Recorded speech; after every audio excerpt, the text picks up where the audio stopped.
Hi, everyone. We're going to get started in just a moment. So we're going to ask that if you have a last drink to pour or food to retrieve, to go and do that, and then to come and find your seats. I can't do anything about it. I don't run sound, so I don't know. Hector?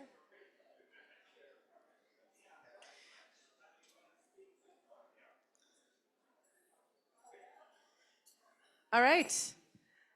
I'm going to introduce you all to, probably doesn't even need an introduction, but to Ed.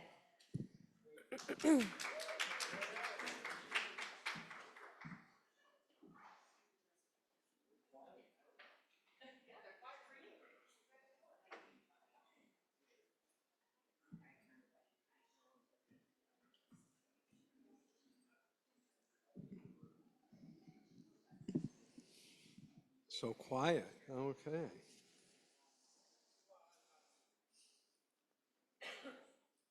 Good morning. I'm Eddie Levin, and along with Terry Cohan-Link and Joel Grossman, we are the founders of the Baruch Link Scholar in Residence Program.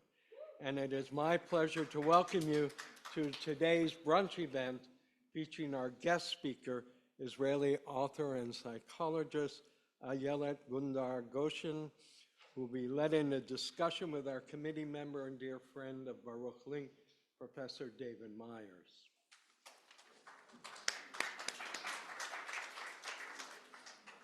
An event of this size, even just for one day, does not happen on its own and not without the help of a large group of people who were fortunate to have known and loved Baruch and have given us their time and in some cases their resources to make this all happen. I first want to thank our host committee led by Rabbi Rebecca Schatz, Terry and Joel and myself. I'd like the rest of the committee to stand up when I acknowledge you, please. Danielle Barron, Elliot Dorff, Bob Braun, Dory Cooper, Laura Wasserman, David Myers, Ethan Pack, Terry, and of course, Tal Link. If you could all stand, thank you. Bob, is that your impersonation of standing? Is that your impersonation of standing? Thank you. Seriously, these people put in a lot of time and effort. I want to thank Danielle in particular for the beautiful story and interview with Ayelet that appeared recently in the Jewish Journal, and congratulate her on the new baby as well. Besides the committee, there's a staff here at this shul who gives us countless hours, and you can tell by the number of hundreds of emails that have been going back and forth. I spent the last 2 weeks overseas in Morocco, but I was getting hundreds of emails from this group here and wasn't able to read them all. And a little of me was glad I wasn't in the thick of it, and let Terry, who took the laboring oar this year, particularly because Joel is also out of the country and I was out of the country until yesterday as well. Besides Rebecca, I want to thank Jacob. I was just saying, Jacob, where are you? Standing in the back there, thank you. Shalili, Gabi Fried, Rana Sunday, who puts together a beautiful event. Hector Piquet, Cheryl Goldman, of course. The caterer, Paula, from Bala Boost. I don't think Paula's here, but her work is here, and we all benefited from that. Juan Martinez, the entire staff here has done an incredible job to make this all happen. Most importantly, I want to thank everyone who's here in attendance today. You've been very supportive. This is the third event we've had. We had a little hiccup because of what happened in Israel that forced us to delay the last year. Our next event that you'll hear about at the end of the program will be next November, and it will be a full 3-day weekend event. And I think Tal will share with us more about that, so you can put that on your calendars for next year. I also want to thank our sponsors. There are about 21 of you. I don't know if we listed you anywhere yet. We're getting better at that, and next year definitely we will have more acknowledgement. But if you were a sponsor, could you please stand so we can acknowledge you, and thank you so much.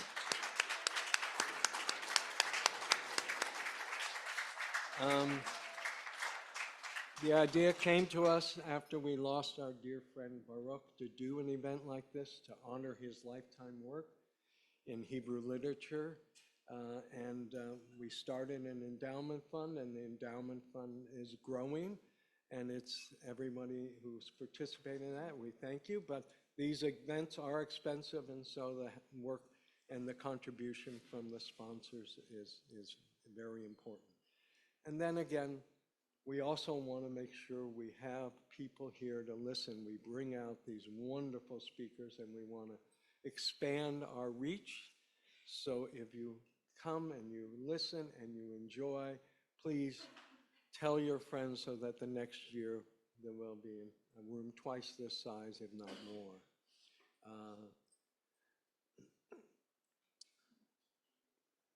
I remember our dear friend Baruch. I'm sure most people in this room knew Baruch or know of him. He was a giant. He had a heart of gold. He was a great sense of humor. He was a UCLA fan, particularly basketball. Our daughters went to school together, and I had many occasions to spend time as part of our father-daughter group called the Shana Punim. Baruch was a real mensch, and his wife Terry exhibits the same qualities as well. I think there's no better way to honor his memory than to honor the work that he's done. One of the things we like to do at every one of these events is have a dear friend and colleague of Baruch come and read one of Baruch's poems to us so we can get a better sense of the man that we're honoring here today. Rabbi Professor Dr. William Cutter is a professor of modern Hebrew literature and a professor of pastoral rabbinic, sometimes called human relations at Hebrew Union College. He was founded the school of Rhea Hirsch School of Education. He created the Kalsman Institute of Judaism and Health. He was a dear friend of Baruch, and I will ask Bill to come up now and read one of Baruch's poems to us. Thank you.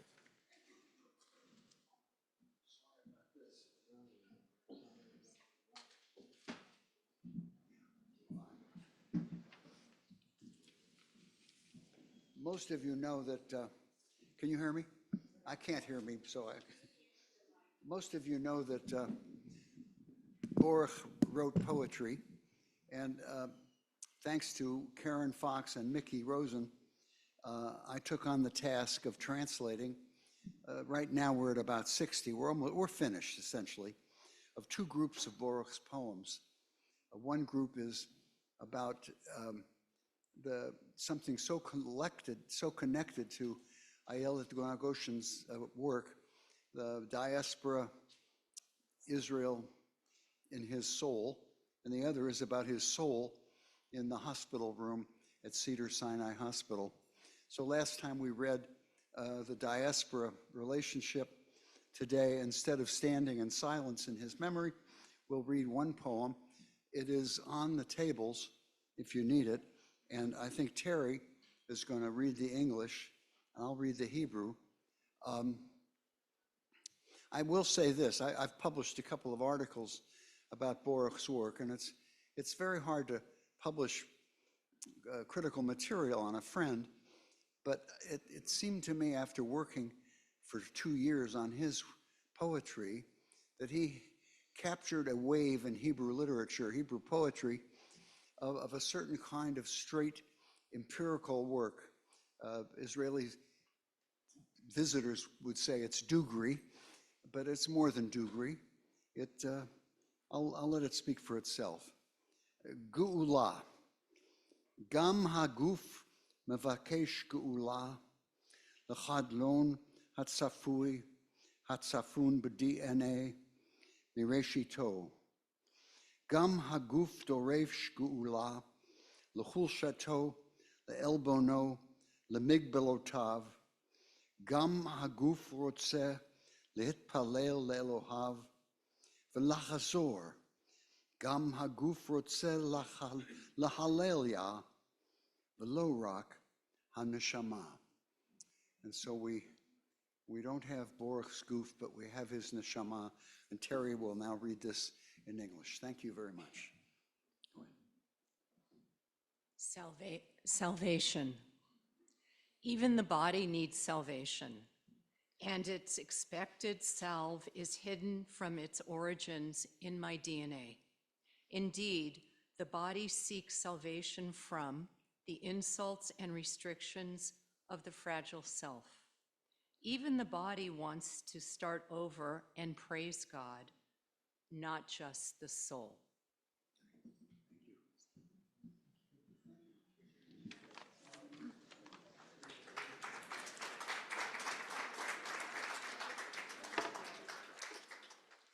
It's my pleasure now to introduce our moderator and our honored speaker for today. I'm going to start with our moderator. David Myers is a distinguished professor of history and holds the Sadie and Ludwig Kahn Chair in Jewish History in the UCLA History Department. He's the founding director of the UCLA Luskin Center for History and Policy. He also serves as the director of the UCLA Initiative to Study Hate. Now, this is what's formally printed about him, but I also happen to know that this is just the tip of the iceberg for David. He's far-reaching in his generous contributions in academia and throughout the Jewish community and beyond, and he will be our moderator today. Now let me introduce you to Ayelet. Ayelet Gundar-Goshen is a clinical psychologist and an award-winning author and screenwriter living in Israel. Goshen's first novel, One Night Markovitch, won the 2012 Sapir Prize for a debut novel and several international awards. Her second novel, Waking Lions, was selected by the New York Times Book Review on the editor's choice list. The Wall Street Journal included the novel on its Best Summer Reads list. Goshen's third novel, The Liar, was included in Elle magazine's Best Book of the Year list. Her most recently translated book is The Wolf Hunt, which we will discuss today. Additionally, Gundar-Goshen is a contributor to BBC The Cultural Frontline and has been featured as a contributor to the Financial Times, Time Magazine, and The Telegraph. Finally, she's currently in California serving as a distinguished teaching fellow at Stanford. David and Ayelet, please come forward.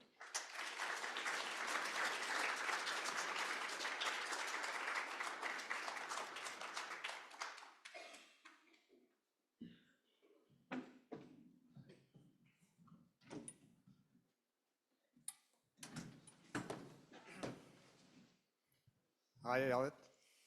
Shalom, David. Shalom, shalom.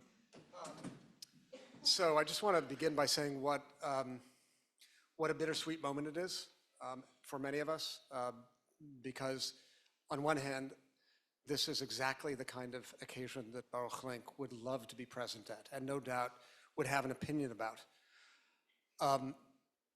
At the same time, Baruch is no longer physically with us, and it's so powerful to read about his reflections on the guf as well as the neshama, which was such a source of restriction, which he managed to overcome in so many different ways. But he was a person of enormous wit, a great sense of irony, deep intelligence, and a profound love for the Hebrew language and literature. And he would really, really love to be probably in this place in conversation with you. I'm really delighted to have the opportunity to talk to you about this really great, fascinating, enticing book. And I think the one thing we agreed about when we spoke is that we would begin by you telling us how you came to write this book. So that'll kick us off, and then we'll dig deeper into it after we hear from you. So first I will say shalom and that I'm happy to be here. And that it was interesting for me to walk into this place because I'm not part of your community, but it was very vivid for me, maybe because I'm an outsider, that there is something that puts you together. And I think it's very special, the idea that somebody is not here with us, but that the love for this person can bring all these people together and that you are lucky. I will tell a bit about The Wolf Hunt and how it came to life, because it's the only novel that I can tell in a specific way about the birth date of the novel. I wrote 4 books, and I don't have a specific birthday for the other ones, but for this one I can tell you the exact date in the Israeli calendar, because it's a very meaningful date in the Israeli calendar. I don't know how it works in America. It's the September 1st, which in Israel is the first day of the school year. Every year, September 1st. And this book came to life when I was taking my daughter to her first day at preschool on September 1st, and we were walking to the preschool, and she was very excited. It was her first day, and I was very, very nervous. So she was like jumping in the streets of Tel Aviv, and I was shivering like this. And then we entered the preschool, and I realized that I'm scanning the faces of all the other kids, and I'm looking at them, and I'm trying to identify which one of the little girls or the little boys here is going to do something bad to my daughter the moment I leave the room. So it's a brightly colored, very sweet classroom, but I'm walking in as if I was walking into a jungle. And I'm scanning the place, and I'm trying to identify where's the bully. Where's the nasty girl or the nasty boy that's gonna pull her braid or push her or say something mean the moment I leave the room. And then when I was about to leave her there, because in Tel Aviv we leave them for 1-2 hours and then we come back to rescue them, I was about to leave her there, and I realized that I'm not the only one who's giving those looks at the other kids. I suddenly realized that every other mother or father in the class were eyeing the other kids as well, trying to find out where's that bully. And the thing is that they were also eyeing my daughter, which I thought was a very rude thing to do. And when I was about to leave, I had this thought. It was a very disturbing thought. I thought, wait a minute, how come we're all so certain that there's a wolf in here? We're all afraid of that wolf. We're all fear that bully, that nasty girl or that mean little boy. And none of us stops to consider the possibility that it might be my child who's in fact that wolf, that it could be my little cub, my little daughter, who's capable of saying something really nasty to another child the moment I leave the room. And, I think maybe a normal person would just shove this thought and go on with her life, but I'm not a very normal person. So I stuck to this thought, and I came back home and I met my partner, and I told him about this experience, this disturbing experience I had at the preschool.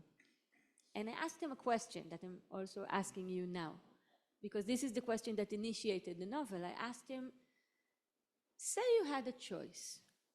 We don't get this choice in life, but say you had a choice between having our daughter being bullied right now at the preschool, so you know that she's good and she did nothing bad, but she's being bullied right now at the preschool, or between having our daughter being the bully. What would you rather have her? And I thought it was an interesting question. He didn't think it was an interesting question at all. He looked at me It was like this, and he said, I will say it in Hebrew, because this is how he said it. He said, Tagidi, ese min imat? Which is Hebrew for, what kind of mother are you? He said, what kind of mother even asks this question about her own child? And then he said in Hebrew, Zot kazot she'ela smolanit, which is English, oh, you learned Hebrew well, which is English for, this is such a woke question to even ask. And then he said, of course I prefer my child to be the bully rather than being bullied, which I don't know if it would be the same here. I'm really curious. But in Israel, I think 100% of the Israeli men I've been in touch with would say the same thing. He said, of course I prefer her to be the bully. And I was upset because he challenged me as a mother, so I used my weapon. I used psychotherapy. I'm also a clinical psychologist, and I told him, you know why you're saying that? And he says, oy vey. You're saying that because you come from a family of Holocaust survivors. And because you are third generation of Holocaust survivors, and you swore never again, you would have a 4-year-old going and doing like this to other kids, but we shall never be a victim again. I told him, this is crazy. And then we had to cut this beautiful discussion because I had to go back and pick her from the preschool. And on the way, I said, this is going to be the next novel. Because what started as a psychological discussion or as a question, a very intimate question about how much do I really know my own daughter, how much do I really want to know my own daughter, in a split of a second became a question about Jewish identity, about Israeli identity. I was shocked about how fast it happens that a playground in Tel Aviv can transform to this allegory of Jewish identity and Jewish history. It was very disturbing for me. And then I thought, I'm going to dive into this question in the only way I know how to explore a question, which is through writing. And this is how the Wolf Hunt came to life, as an exploration of a mother. In the story, it's a mother of a teenager son, not a mother of a young girl. They don't live in Tel Aviv, they actually live in the Bay Area. But this mother starts to ask herself, how much do I really know my own child? Could it be that my own child was involved in a hate crime? And this is how it came to life. A murder, no less, not just a hate crime, a murder. The figure of Adam, whom those of you who've read the book know about, is so interesting, such an interesting way to open because, I mean, it reveals in some sense maybe a culture and perhaps a gender divide, because when I dropped my daughters off at this very building, my first thought was not, are they going to be bullied, but can I escape without them crying for me to stay? And I'm curious to know if my wife had similar thoughts to yours. But I mean, that culture of suspicion that you're talking about, that is rooted in the collective trauma of the Holocaust, seems so very distinctively Israeli. And in some sense, you are ideally equipped to address this, both as a psychologist and a novelist. And I had an insight this morning on the basketball court. I sort of understood the linkage between those two vocations for you. So I'm going to ask you, what's a self-respecting psychologist doing writing novels? And I'm going to propose a theory, and then you can disabuse me of it. But your books are thrillers, at least the second and the fourth that I've read, that involve crimes, where there is this constant air of suspicion and lack of clarity about who might be guilty, hovering above the characters. And that liminality, like guilty, not guilty, good, evil, is such fertile ground for peering into the human soul. And that's what a psychologist does, tries to sort of peer into the depths of the soul and help clarify, the impulses of the person whom you're seeing. You also have the capacity and the opportunity to see the darkness of the human condition as a psychologist. It seems like in your novels, you play this out, this task of peering into the depths of the human soul and to really exploring the boundary between good and evil. That's my theory. So you played basketball before you came here today? Because I did nothing. Can you help me with this one? I would. Okay. No, we can share. I feel we're in the phase in the relationship where we can share, Mike. Okay. I very much agree with your theory. I love the genre of a thriller because I think about it like a Trojan horse. Because when people see a thriller, if I would tell my friends in Tel Aviv, I'm going to write a novel about Jewish identity, Israeli identity, exploration of the victim-victimizer relationship, then they would be very, very depressed. But if I'm telling my friends, I'm going to write a story about a mother who becomes like a detective and trying to find out, could it be that her child committed a crime? Then it's like a Trojan horse, because if I'm telling you there's the dead body and we want to find out who done it, people lower their defenses. They don't think about it as something which is very heavy.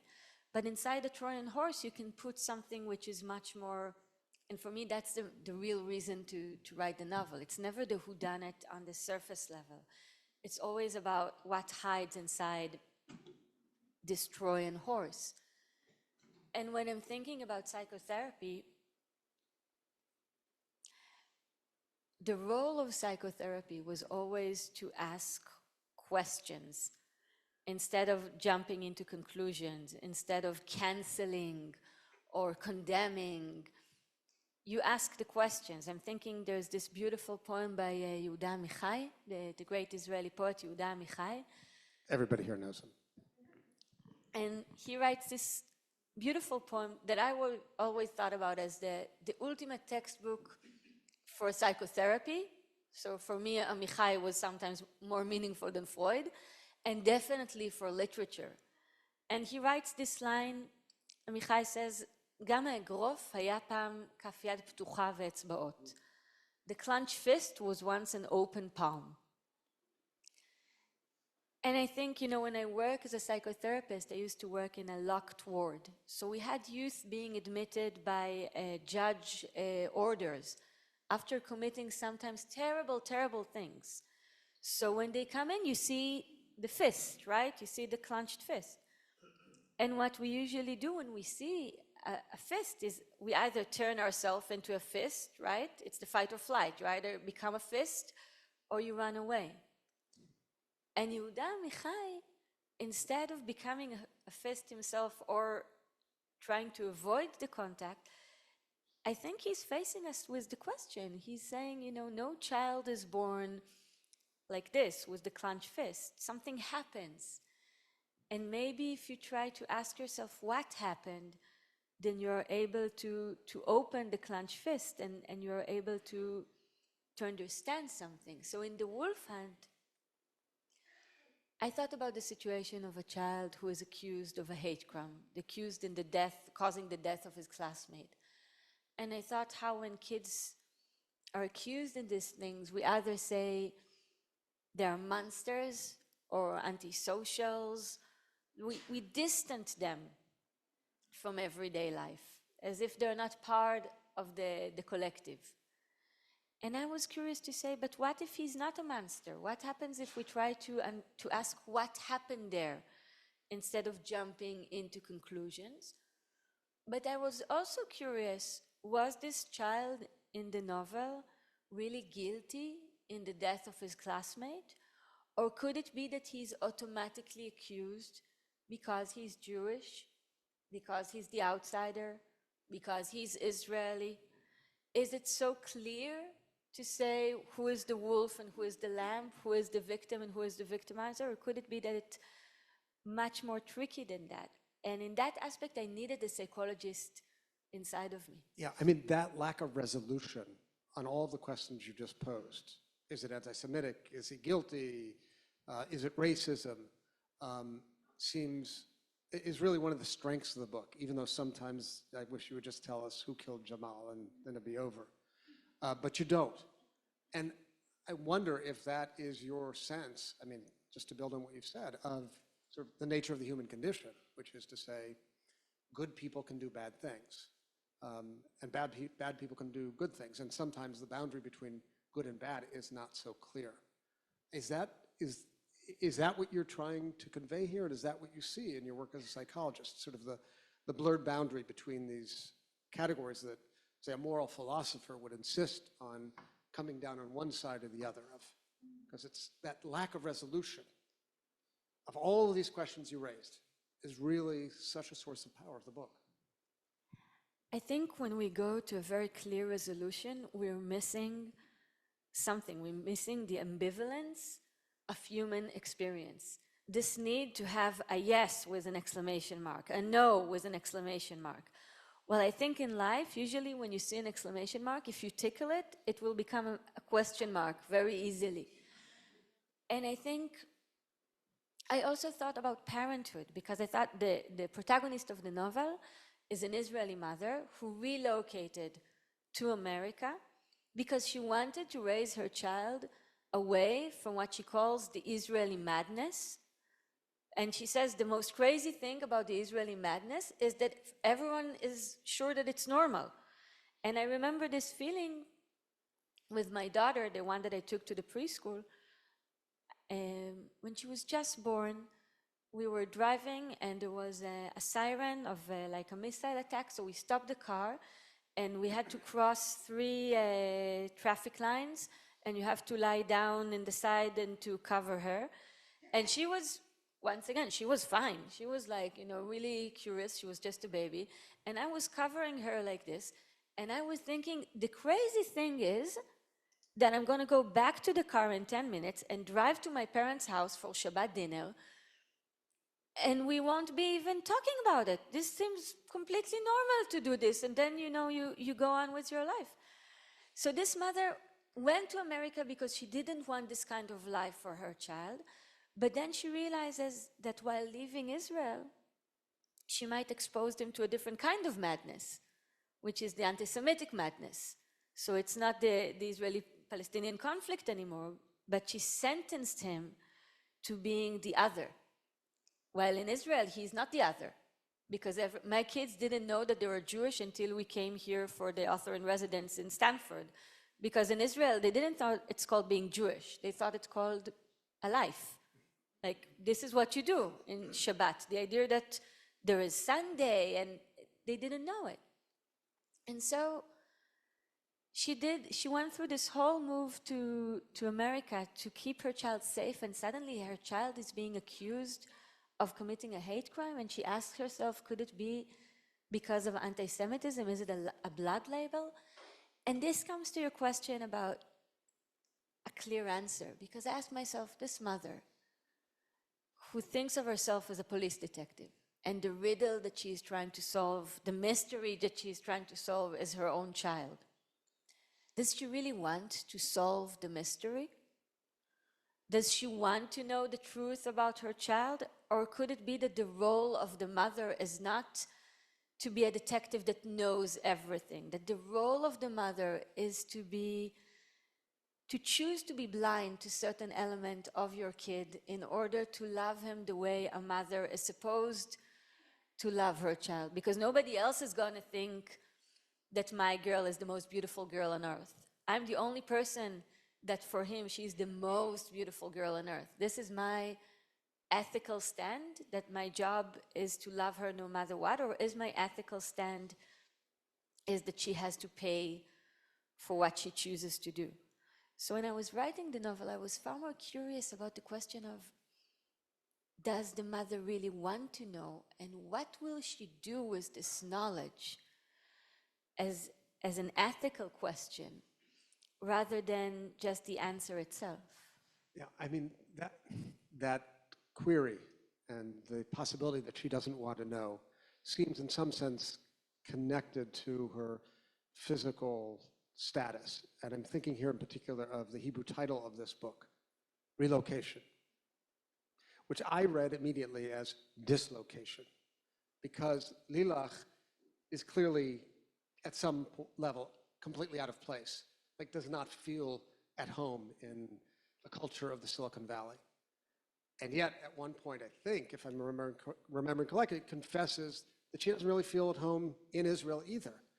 That is to say, she always feels out of place, which is a very Jewish condition, right? Everywhere is exile, as the political theorist Michael Walzer reminds us.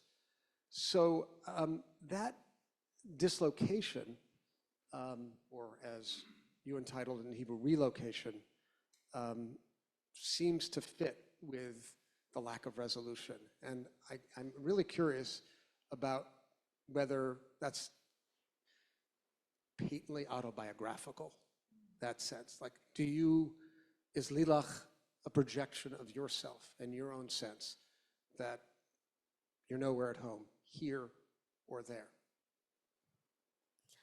I will say something about this question of feeling at home, because there's a sentence that Lilach says, and she says that she left Israel not because she didn't love the country. She says, I loved Israel. I loved it the way a woman that was beaten loves her abusive husband, but she leaves him because she feels that she has to protect the kids. And when I let my mom read the manuscript, it's the only novel that I let my mom read the manuscript, because she was very sick and I knew that she wouldn't be there by the time the novel is out, so I made this exception.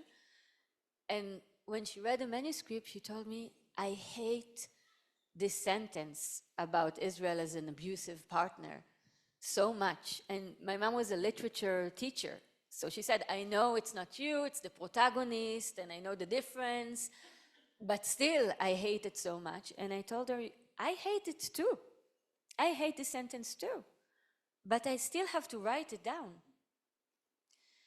And I thought about the sense of home, because, you know, the word in Israel for Jews who choose to leave Israel, there was a word for this in Hebrew.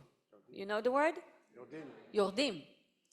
And it was a negative word. It was a negative associated word. If you move to Israel, you lasot aliyah, you're going up. And if you choose to leave Israel, you're going down, which geographically is impossible. But this is still how it was portrayed to us. So for my grandparents' generation, Israel was the ultimate, they fought to have a country. This was the ultimate Jewish dream coming true. And then in my generation, the word is no longer Yordim. Do you know the Hebrew word for Yordim today? What do Israelis, my generation, call moving outside of Israel? In Hebrew. Lo Yordim. La'asot relocation. To do relocation. That's the Hebrew. So Yordim is out of the vocabulary. The negative associations to living Israel is out of the vocabulary. And the new word in Hebrew is la'asot relocation, which is positively associated. It means like living the American dream. So for 2,000 years, Jews are praying facing the east to live the ultimate Jewish dream, which is to come to Israel. And then in my generation, for many, the ultimate Israeli dream is to live the American dream, so that mothers no longer hide it when their kids choose to immigrate. In my parents' generation, if the kids chose to immigrate, Yordim, mothers would hide it. In my generations, mothers say proudly that the girl or the boy are relocating, or some relocation, to America. And I thought about this shift. How can you long for a home for so many years, and when you finally get it, go and search for a home elsewhere? And what does it mean, this generational shift? And then I thought about the word nostalgia. And you know, in the Greek word nostalgia, the pain of longing home is not the pain of longing to get back home. When you're away from home and you're praying to get home, this is not nostalgia. Nostalgia is the pain of getting to one's home, finally getting what you dreamed of for so many years, and realizing that this home is not the home that you craved for, that what you fantasized about. Think about Odysseus going back to Ithaca. So he finally gets home after this long, long, long journey. He finally gets home. But this is not the same island he left. This is not the same wife he left. His own child doesn't recognize him. And this is the real pain, the pain of realizing the gap between what we longed for and what we have. And this is something that I feel in the national level, and yes, very much also in the individual level. So you write this novel about an Israeli family, Lilach, known as Lila, Michael, known as Michael, Adam, known as Adam. And if I understand correctly, you wrote about that before you actually had spent a year in the United States in the Bay Area, or had you already spent a year in the Bay Area? I started when I was in Israel, and then I was invited to do author in residence in the Bay Area. So my question is, how does your fictional account of the life of an Israeli family in Silicon Valley compare to what you actually have encountered? Like, do you think you got it right in the book? Like, what is that world that you began to think about and then actually jumped into the midst of living? That's a good question. I started writing while I was in Israel because I wanted the protagonist to be an outsider, as you said, to feel like an outsider in her own house. The idea that I have a child, he came out of my own body, I thought I know him more than anything, and finally I asked myself, how much do I know my own child? So I feel like a stranger, or there is a stranger inside my own house. But at the same time, I wanted them to be stranger, not just inside the house, but also in the neighborhood, in the country. And that's why I wrote about Israelis outside of Israel, in the exile. And then I came outside of Israel. And I think I never felt as much of an outsider as I did the first time I came to America from Israel, because I thought that because I was pretty fluent in English, then it will be okay for me to transfer. And I didn't realize that even if I speak English, I don't speak American. These are two different languages. And I didn't know it until I was here. So I would make terrible mistakes without, like diplomatic incidents, without even realizing that I'm causing diplomatic incidents. I will give you an example. I was teaching at the university and I didn't have a chair. So I went to the secretary of the department and I asked her if I could borrow a chair from a different class. And then she said, "This is not the way we usually do that here." Which, when I said to an American, what does it mean? Is it a yes or a no? It's a no, right? So in Israel, if somebody says this is not the way we usually do that here, That's an invitation to do it. that's definitely an invitation to do it, right? You don't usually do it. Okay, let's go and do it now and see what happens. So I said thank you, and I took the chair, and I went to and she was so offended by it, but she was offended in an American way, which means I didn't realize that she was offended, because she kept being nice, she kept smiling. I needed an American friend to tell me 2 weeks later that this woman was deeply hurt by me. And I said, "But she's nice and she's smiling." And she said, "Yeah, but it's a cold smile." And I said, "What's a cold smile?" So, these are moments you have to get here to realize that. I'll give you another example with the cover, also with this one and with Waking Lines. So that's the American cover. And I had my publisher emailing me saying, "We love the book, blah, blah, blah. And we were thinking if you might like to consider a different cover." So I wrote back immediately saying, "Thank you very much. I love the cover as is."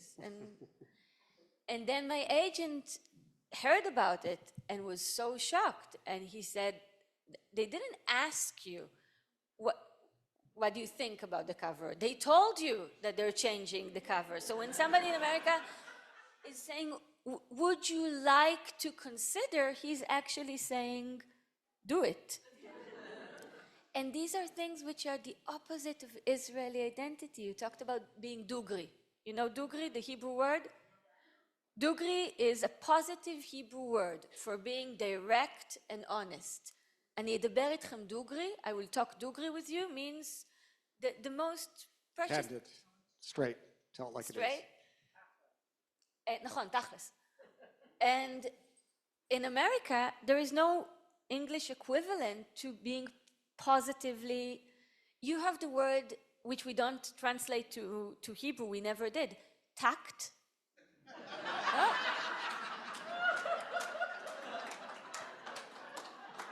But think about it. What does it mean? We never bothered to translate it, okay? Because we don't need it in the language. So tact, small talk, okay? Not a word, okay? We don't do small talk in Israel. We either talk about the big things, how much do you make for a living? Why don't you have children? Or why do you have 3 children? Or we don't talk at all, okay? And then when I come to America, and I know Dugri and I don't know tact, you became a foreigner in a second and you don't even realize it, because when they tell you, we gotta get together sometime, call me. It means I hope never to see you again. Ever. Yeah, we know that going back and forth, that gap in translation, right? But you've learned it. We could stay on this in the absence of tact and the sources of that and the psychological rationale for it. But I'm struck by the presence of murder in your book. There's a murder that takes place at the beginning, a brutal anti-Semitic attack in a synagogue, and then what seems to be a murder that sort of takes takes up space in much of the latter half of the book. And why? What's with you and murder? Or a hit and run death in the south of the country and in your earlier books. What's revelatory about murder for you? Is it about that kind of liminal porous border between good and evil, or why? It's like a very striking thing, not 1, but 2 murders. I think about a far better text, the ultimate text for me, which is the Bible. And I think, how many pages do you read from the moment man was created until you get the first murder? And I don't think it's for rating, like to get viewers. I think there's a reason why is it that so soon you're introduced to the first murder. And I think, well, there are many reasons, but one of them that for me is interesting is that only when you're faced with this, you're faced with questions of moral responsibility, Hashomer Achi Anochi. You are faced with questions of evil, because the first biblical murder, it's not a spoiler, I hope, but the first biblical murder has nothing to do, the way I think about it, with evil.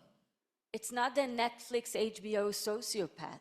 I think the Bible is much more curious about ordinary people who are from the family of men, okay, from the first family of men. And the idea that my mother was a literature teacher, and my grandmother was she taught Bible. She was a kibbutznik, so completely secular, but she knew the Bible by heart. And they would argue over Cain and Abel when I was, maybe that's why murder, because it wasn't the Shabbat dinner. They would argue a lot over Cain and Abel. And I remember that my mother always thought about it from the perspective of the relationship. You have 2 kids, both bringing a present to their father, and the father wants the present of one kid and doesn't even look at the present of the other kid. And I grew up, we're 3 sisters. So this feeling of looking at my mom and wondering which one does she prefer, which one would she rather accept a gift from, which one is the preferred child. This is how we learned math. We were calculating the amount of affection we got. I mean, to the point.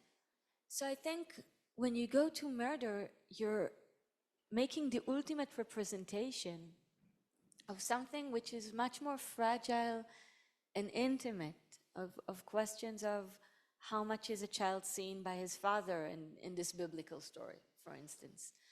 So I never think about writing murder as a, just as a cheap way of getting people into the novel. I always think about it as the most extent action that people make, and trying to explore this action and the motivations to it. And also from the historical level, how many terrible crimes were committed by antisocial sociopath monsters, and how many terrible crimes were committed and are committed by people who are afraid or humiliated. Yeah, yes, so interesting. Murder is a kind of canvas on which is projected the wide range of sensibilities of a single individual, as well as the human condition at large. So one of the central protagonists in this book, at least on my reading, is anti-Semitism. And we're exposed in the book to a range of sensibilities, from those, especially in Israel, who say there's a massive pogrom that's about to sweep the United States. It's already begun. So it's what I would say, this kind of exaggerated sense of the threat. And there are others who seem somewhat concerned, and there are others who seem kind of oblivious. What do you want to convey to your readers about anti-Semitism as a presence in Jewish life today?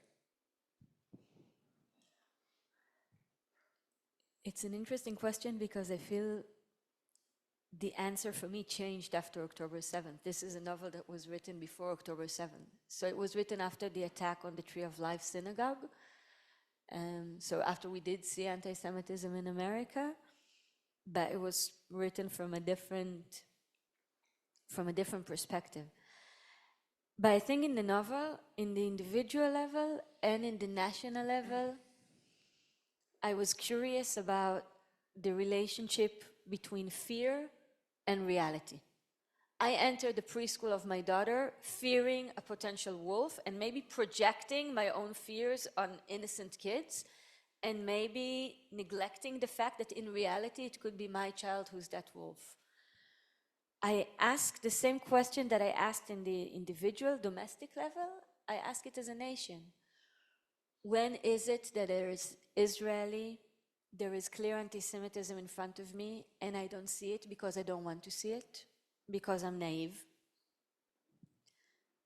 When is it that I prefer to see anti-Semitism because I prefer to be the victim than to be the aggressor? When is it, and I tackle it at Stanford all the time, because being Israeli, it's very difficult for me to say when am I meeting an American who is critical of the Israeli government, but not out of anti-Semitism, but just out of legitimate criticism, and when am I meeting someone whose criticism is driven by something far more dark than I understand. And I'm struggling with it all the time in Stanford, and I feel like, once again, I'm not sure that I know the language. I'm afraid that sometimes I think I understand the language and I'm missing something. I will give you an example that I had with Waking Lions. So it was 8 years ago. I was in Italy. My previous novel was published in Italy. And I was interviewed by an Italian journalist who asked me two questions. The first question was if it's a novel about the racist Israelis. And I was pissed at this question, because I thought, you're misreading the novel. Instead of asking yourself the question, Waking Lions is a story about a doctor who hits someone and leaves him in the side of the road, an Eritrean refugee. And I thought, instead of asking himself, it could be an Italian doctor, not an Israeli doctor, who hits a refugee and leaves him on the side of the road. But instead of facing the question, he's treating it as if it was a question of Israelis. And they're not reading the novel as a question directed to him, but reading the novel as an accusation against Israelis. And the second question he asked me, and it's a live event, he asked me if the Jews are thirsty to the blood of Palestinians. And this was a moment. And, you know, and he's Italian, I'm Israeli, there's a translator in the middle, and you're asking yourself, did he just put Jews bloodthirsty in the same sentence? And you're asking yourself, is it lost in translation? Am I missing it? And it was a very disturbing moment. But just as disturbing is this feeling that maybe someone has legitimate criticism and that nobody will face it because it's easier to call it anti-Semitism. I'm also very scared of that as an Israeli. Well, I would just say, for those who haven't yet read the book, you get that kind of pendulous swing of opinions or attitudes about anti-Semitism reflected in your characters in, I think, really compelling ways. Closely connected to anti-Semitism, indeed entangled with it, is the specter of race. The person who bullies the Israeli-American kid, Adam, is a black kid named Jamal. And not just that, but he takes objects, clothes, and things from Adam. That's part of the bullying. And then he's, it seems, killed. It seems by an overdose of drugs, of meth, if I understand correctly. And, you know, when I read the book, I thought, I'm not sure an American Jewish author could get away with it. The extent to which you were Dugri here, in sort of placing the bully as a black kid, perpetrating his bullying on a Jewish kid, and then the potential of this revenge act. Like, it's such a explosion of the polite ways we want to understand black-Jewish relations. And I don't know if that is at all on your radar, sort of the intensity of the black-Jewish relationship extending back to the civil rights era, when Jews were in the forefront or key partners of leading black civil rights leaders. And then there's been a sense of precipitous decline from that period of partnership. And it's complicated and intense and fraught. And you just like jump right into the middle of it. So I'm just curious about your sense of the race question in your book. I remember that when my American publisher got the novel, then she said, I think exactly like what she said, you wrote a story about a white Jewish kid that might have killed a black kid because a black kid bullied him, and you want us to publish this? She was really, really concerned with it. No other country was. It was translated to, I think, 15 languages. This is the only country where they were really afraid of the content. And I remember I told her, she said, like, there's a huge no entry sign here. And I said, okay, but literature is all about driving through, straight through the no entry signs. Because Pretty transgressive for a psychologist, no? I think, but you know what? I just feel like if you don't dare to write about taboos, then why bother writing? And not in a, how do you say it in English? Sensazionic? Sensational. Not in a sensational way, like not to look for it because it's sensational, but because these are things that I saw when I was living in America.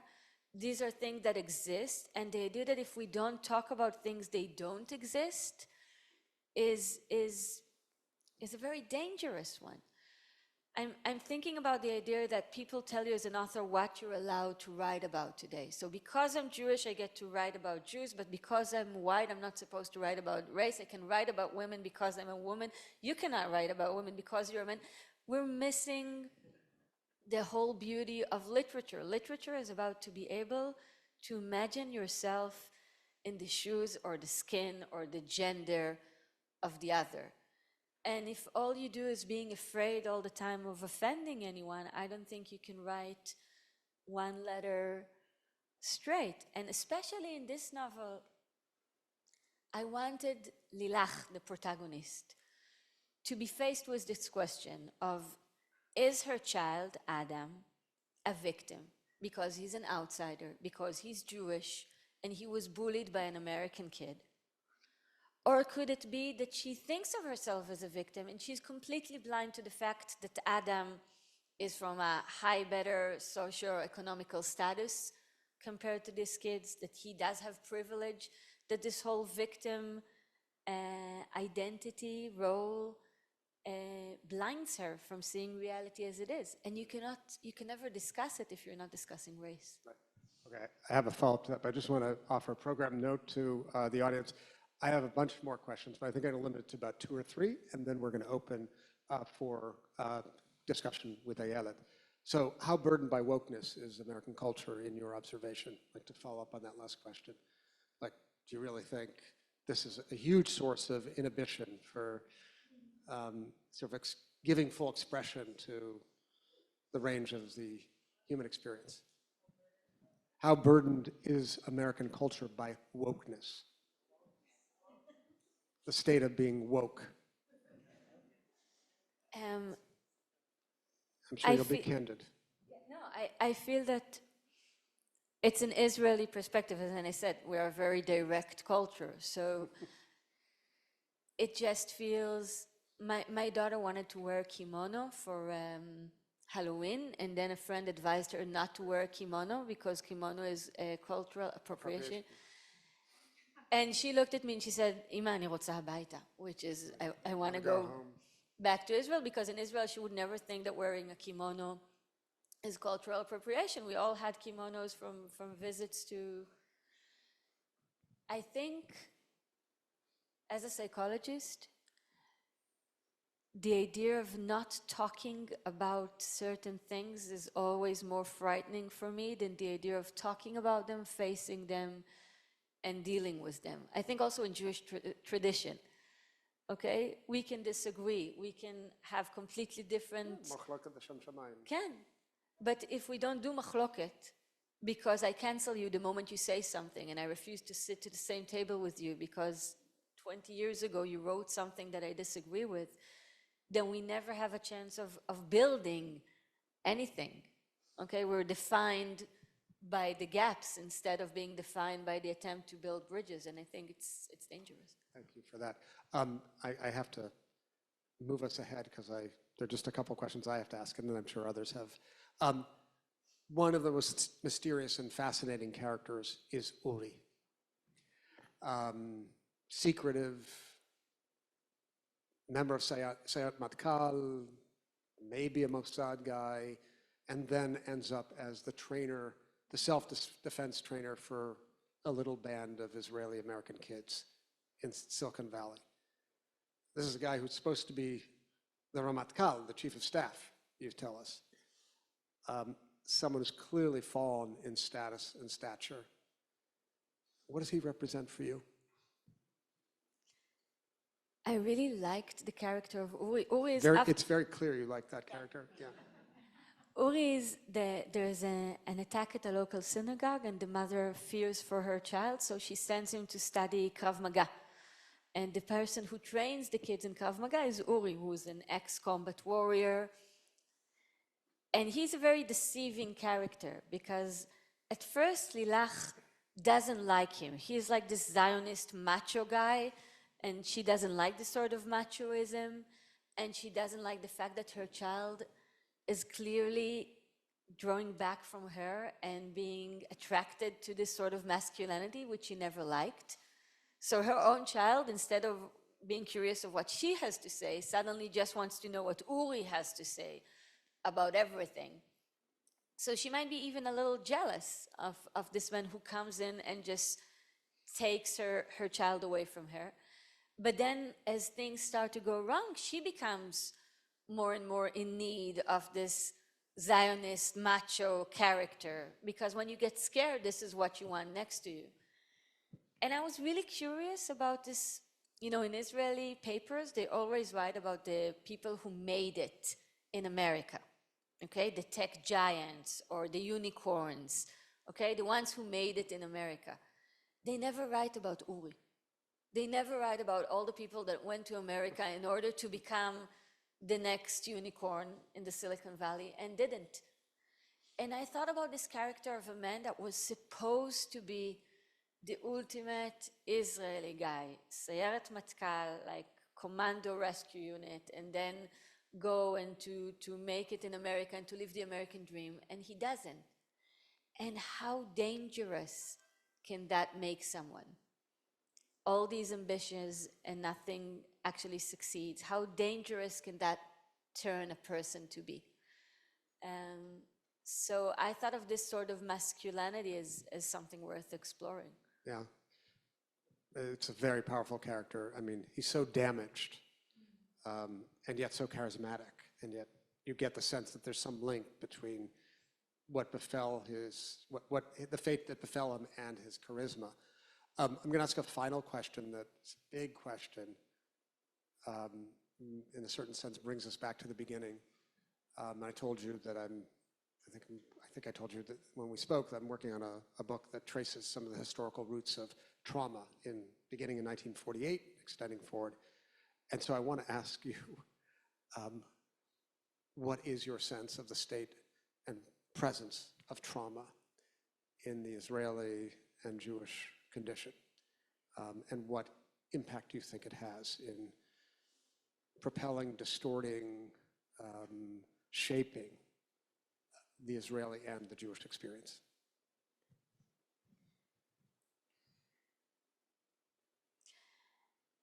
I will say that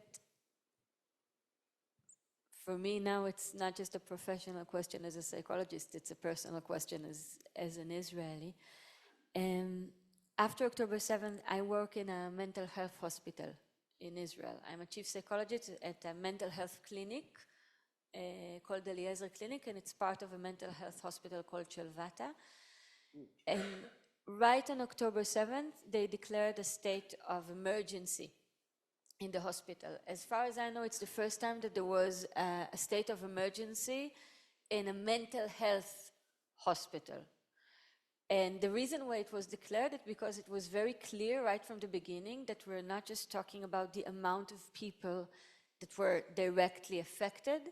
We are also talking about a trauma, the anxiety, post-traumatic stress disorder that will affect not just the people who were physically there. This is something we learned after October 7th. You don't have to physically be there in order to suffer from the symptoms. Because if you were in Tel Aviv, but you logged into Hamas media channels because you wanted to know what's going on to your family in the kibbutz, then even if you were not physically there, you saw things that will haunt you forever. So one of the things that we did, the mental health hospital, we sent people, we had an emergency clinic in Eilat. Eilat is the southern city of Israel, and this is where the people were evacuated immediately after the massacre. So we had a clinic in Eilat, and I remember that a few days after I got to Eilat, there was an event in the shopping mall in Eilat. They had balloons being hanged there in one of the shops, and one of the balloons exploded. And about 30 or 40 people just started running like crazy, and a woman fainted. And I had a patient that was there, and he said, it's a good thing that I don't have the gun yet, because he asked for a gun after that. Because if I had a gun, I might have shot someone and it was a balloon. And when he told me that, I remember thinking, this is not just what happened in Eilat. This is the entire state of Israel right now. We had like a balloon. We lived in a bubble, and it popped. And the idea that we are so traumatic right now, that also the ability to differentiate between a real risk and a potential risk has collapsed, and how dangerous it is, and how much we need all the strength that we have, and I believe we have, to be able to build something different than what we have right now. That opens a whole new line of questioning that I don't think we're going to have time for, because of the immense trauma on the Palestinian side as well, and what happens when you have two deeply traumatized people trying to imagine a better day. But we'll maybe get to that. But I do want to offer the audience an opportunity to ask questions. Please raise your hand. Yeah. Oh, hold on one second. I think, Tal, are you going to get a microphone? Okay. You know, we have one more there, Pam. Pam.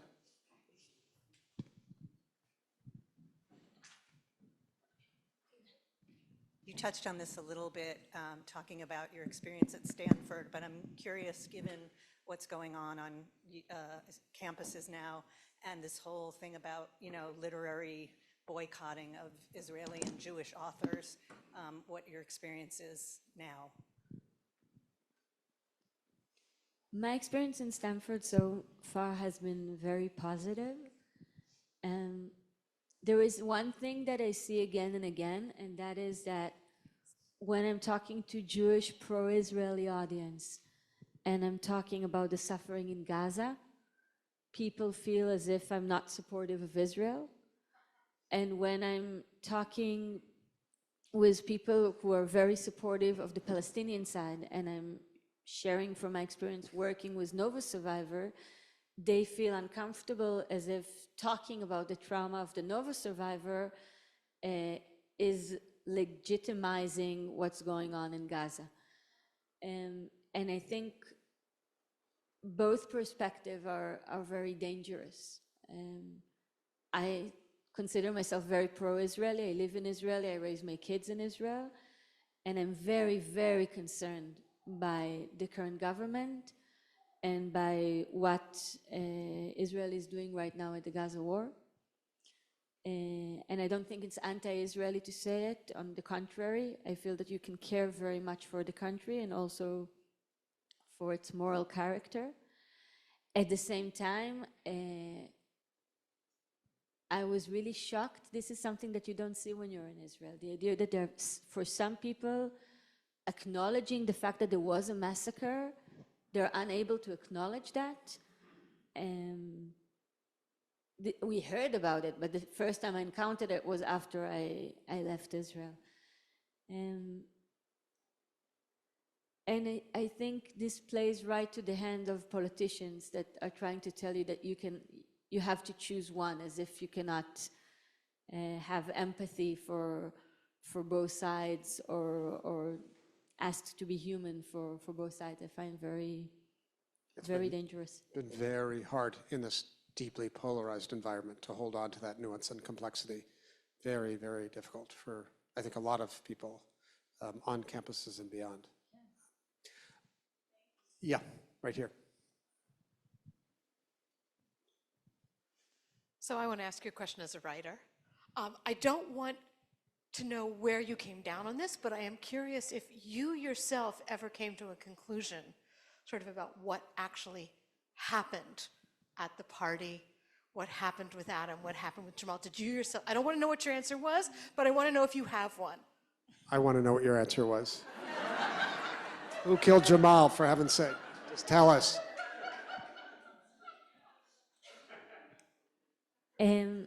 I had a very clear answer, and I will say something about it because I feel it's going to haunt me.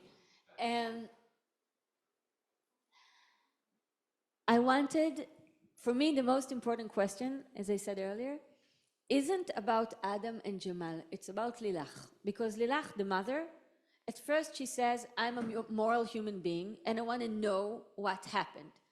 But she's gradually confronted with this question of, do you really want to know? Is your job as a mother is to protect one's child above all?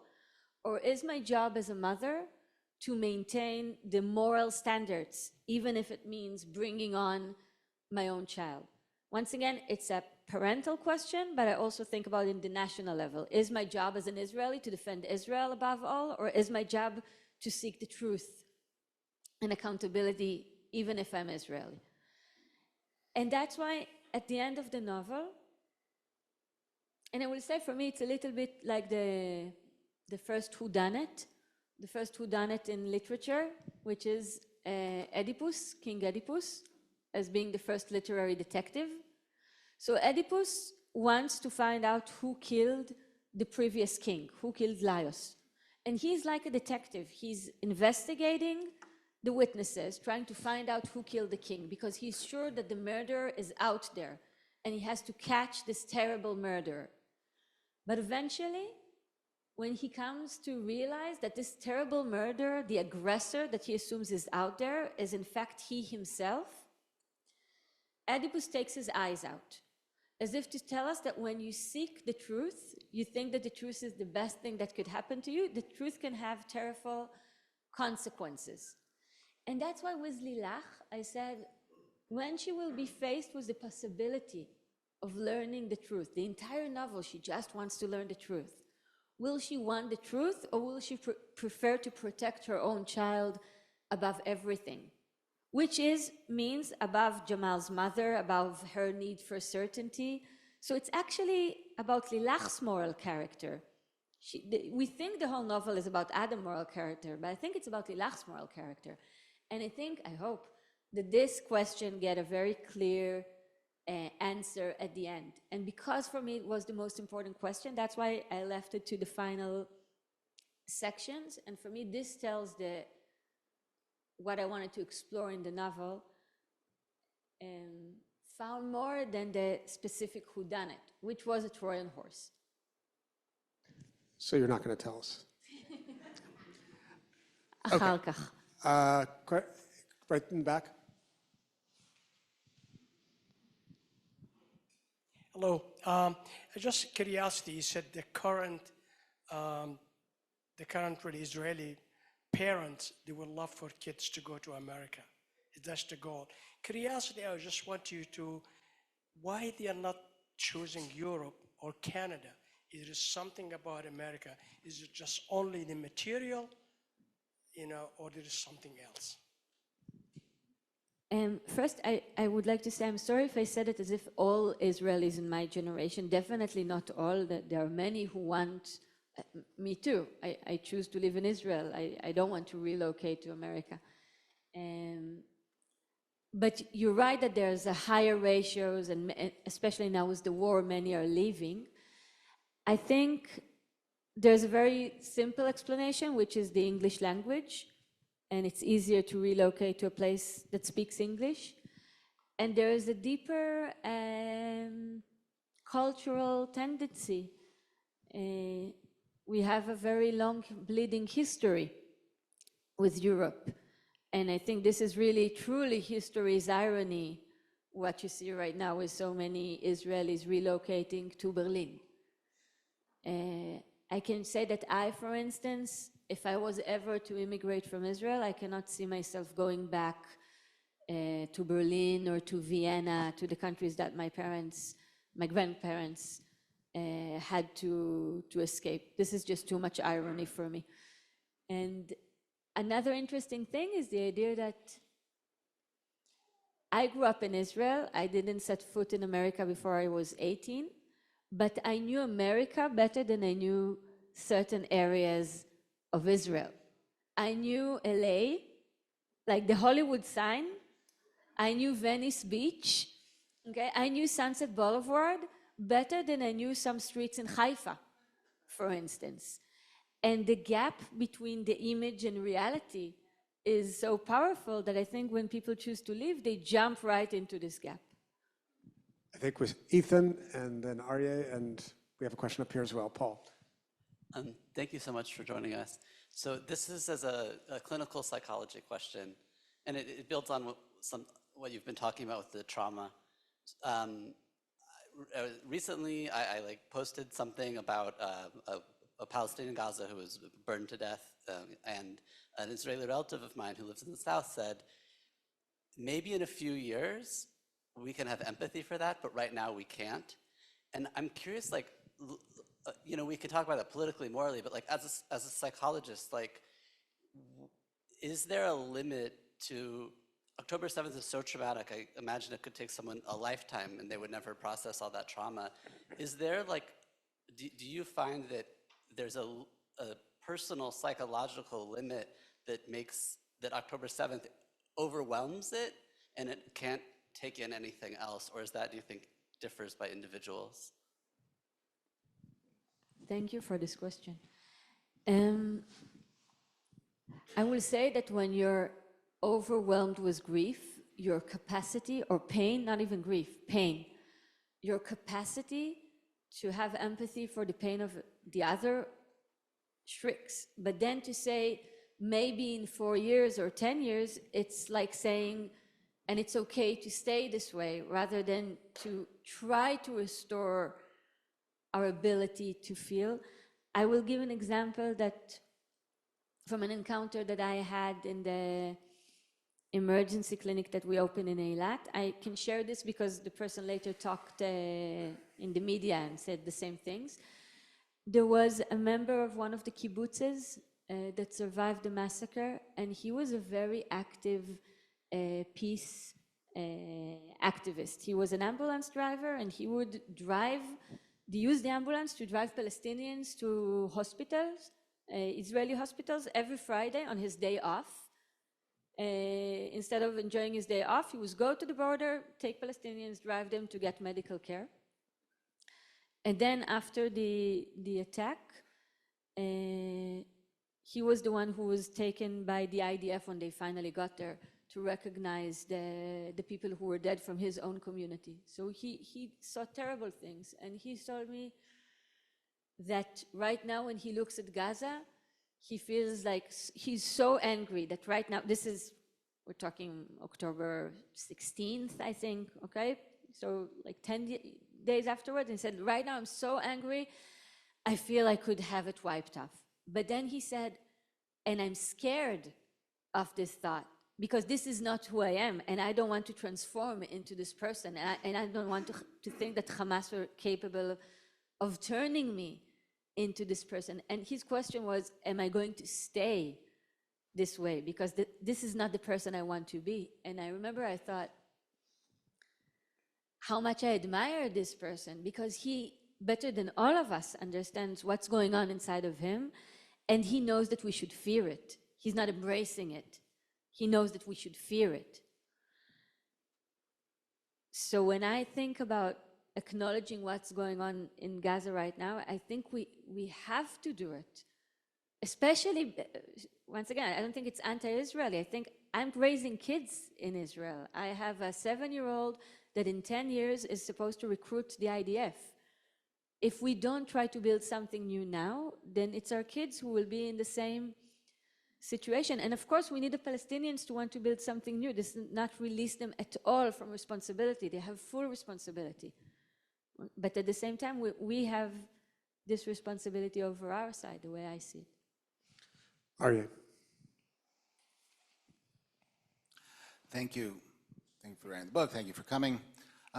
I've noticed over the past, I don't know, decade and a half, there have been a number of, perhaps even getting close to a genre of Israeli authors who place their stories in the United States. Ruby Namdar, Duri Drabinyan, Yuval Yavne, you.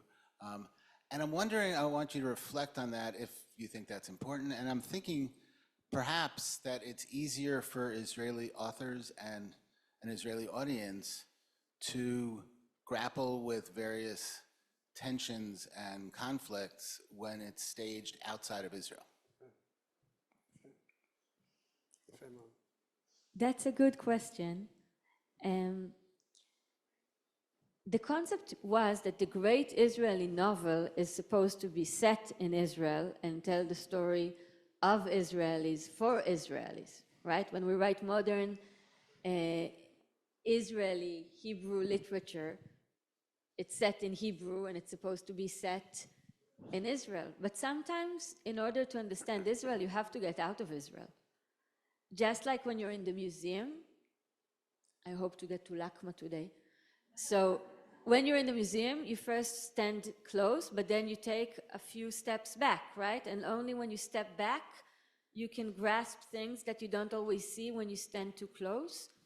I feel sometimes you have to go to exile, to the Galut, in order to understand something about one's home. Very Hasidic. Oh.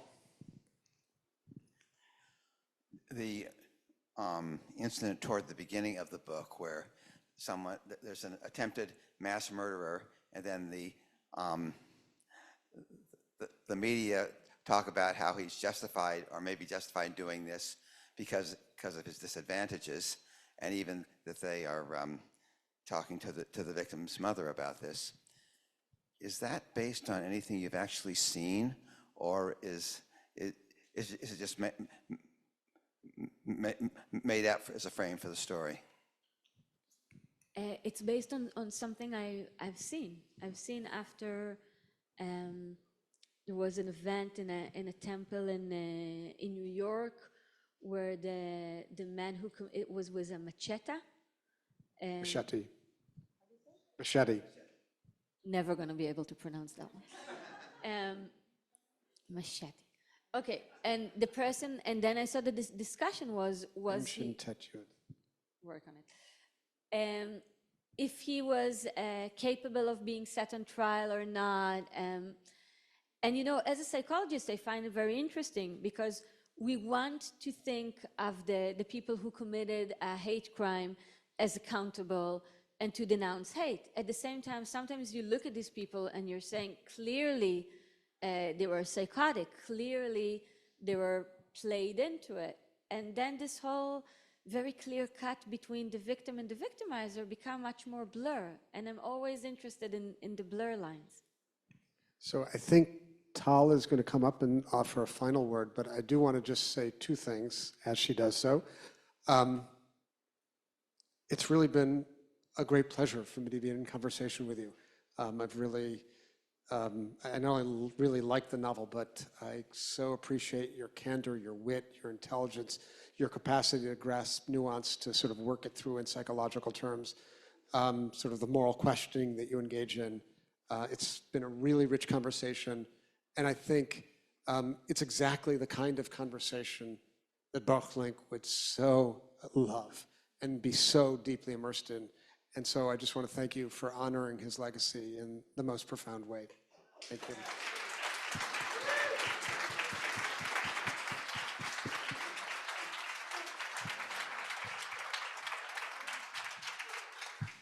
Wow, and I'm gonna really, Ayelet, Dr. Myers, thank you. So I have the distinct pleasure of really saying todah, of saying thank you.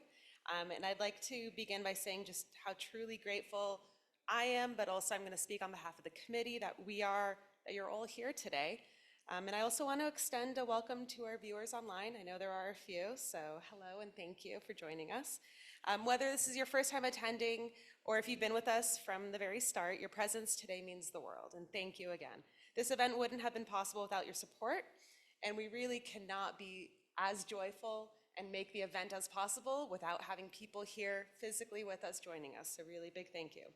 To those who have given your time, your energy, and your talents, we want to express our deepest gratitude. This includes our committee, who met over 15 times as a group, as well as many smaller conversations. Jacob, Rabbi Schatz, Hector, the Temple Beth Am staff, and Rana. It takes a community to bring something like this together, and each one of you have played a vital role in making it such a success. And to those of you who have made generous financial contributions, we're incredibly grateful. Your donations ensure that we're able to continue our work year after year and grow it in meaningful ways. Your support empowers us to make a lasting impression and impact with the Baruch Link Scholar in Residence program. And we're so appreciative that you believe in what we're doing. If you believe in this cause that we are championing, we invite you to continue to support us. Every gift, no matter the size, helps us further our mission and share modern Hebrew literature and poetry. It gives us a specific reminder that we're part of that community, also a specific reminder that we're only 6 weeks away from the end of the year, so now's the perfect time to join in helping us. And that way we can keep it going for the next year. And I'm pleased to announce that our next year's event, November 6th, 7th, and 8th, will be with Edgar Carrot. He has won multiple film and literature awards, including the Sapir Prize for Literature and National Jewish Book Award, and we'd love to see you there. So next year, November 6th, 7th, and 8th. So Otan Toda Rabba, and thank you again from the bottom of our hearts.